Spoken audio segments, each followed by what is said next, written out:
grail to win the Premier League, the FA Cup, and the Champions League. Can Manchester United score? They always score. No team in English football has ever won the treble. Whatever you do, only this will define you forever. Hello everybody, welcome back to Screenstars. I'm here today to bring you my review for the new Amazon Prime Man United documentary, 99.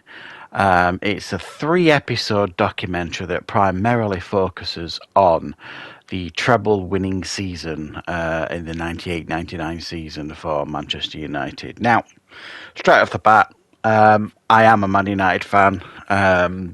Take that as you will. I do try and go into documentaries as unbiased as I can, but you know, at the end of the day, the nostalgia for me for a documentary like this is just on another level, because I remember very clearly the treble winning season, and it was a remarkable season. I think everybody would agree. Now, what I really liked about this documentary, it was structured, I think, really, really well. The first kind of episode focused mainly on the league campaign. The second episode followed mainly the FA Cup campaign, and the third episode focused on the Champions League campaign. Now, intermittent of each of those episodes, there were discussions and talking points about other things as well in that season, you know, that connected, like, you know, form and league games and fallouts and all that kind of stuff. But primarily, that's kind of how the structure worked here. And it was each one, I thought that was a great idea, because each episode then was given time to breathe. You got like close to like an hour, I think 55 minutes per episode, an hour on each subject matter, and you got like exclusive interviews from pretty much everybody involved. And what I mean by that is Fergie, obviously. You got Peter Schmeichel, Jaap Stam, Gary Neville, David Beckham, Teddy Sheringham, Ole Gunnar Solskjaer, Dwight York, Andy Cole, Henrik Berg, David May. I mean, Nicky Butt, Phil Neville. I mean, it goes on and on and on. And pretty much every single person, apart from one major absentee, was on camera talking. And the major absentee was Roy Keane, who you may or you may not know had a fallout with Alex Ferguson and Man United when he left the club. And he's never really forgiven Alex Ferguson or the club since. So he obviously, I'm guessing, declined to take part in this documentary, which is a shame, but it doesn't diminish, I don't think, the quality of this documentary, because it is top quality stuff, this, especially if you're a Man United fan, but also if you're a sports fan and a football fan in general. It's fascinating to listen to the inside stories here of what was going on in that season. The dressing room fallouts, we find out why Teddy Sheringham fell out with Andy Cole, and other fallouts in the dressing room, like fights and scraps and stuff. Because what people forget in that treble-winning season is we started the season terribly, and it was on the back of Arsenal winning the double and doing it in style, and everybody saying that Man United were finished.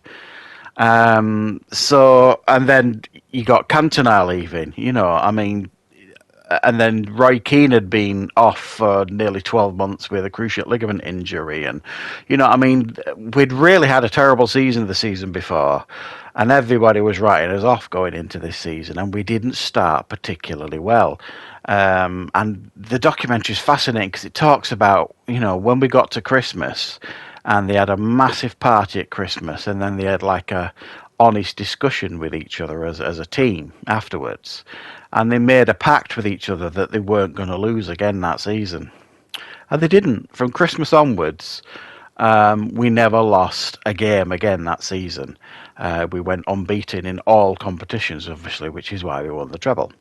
And I just thought that was fascinating, that a group of players can make that pact with each other, mean it, and then carry it through. I suspect you don't get that kind of teamwork very often these days. And the way they talk about how, you know, how hard they worked and how the expectations and the demands of playing for Manchester United and the expectations and how they had to deliver and practically, you know, live in this cocoon to just focus entirely on your career and your training and your football. I mean, to listen to all these completely dedicated individuals, very, very inspiring. Another thing I didn't know, and interestingly, the players didn't know this because they were telling them while they were interviewing them that at the end of the season before, Fergie tried to resign because he'd received a letter from the board saying that they were concerned about his activities outside football, i.e. horse racing and things like that, and it annoyed Fergie to the point where he put his resignation in. And then he retracted it reasonably quickly, and then it was never spoken of again. And none of the players knew this, because when they were telling Gary Neville, he was shocked when they told him. That's fascinating. I mean, to just find out now that happened is really, really fascinating. And, you know, they had so many things to deal with this season. You know, Brian Kidd leaving halfway through the season. They had to replace him, and they replaced him with Steve McLaren. Peter Schmeichel deciding he was going to retire at the end of the season. So much off-field stuff was going off here that it was remarkable that they got what they did and achieved what they did that season.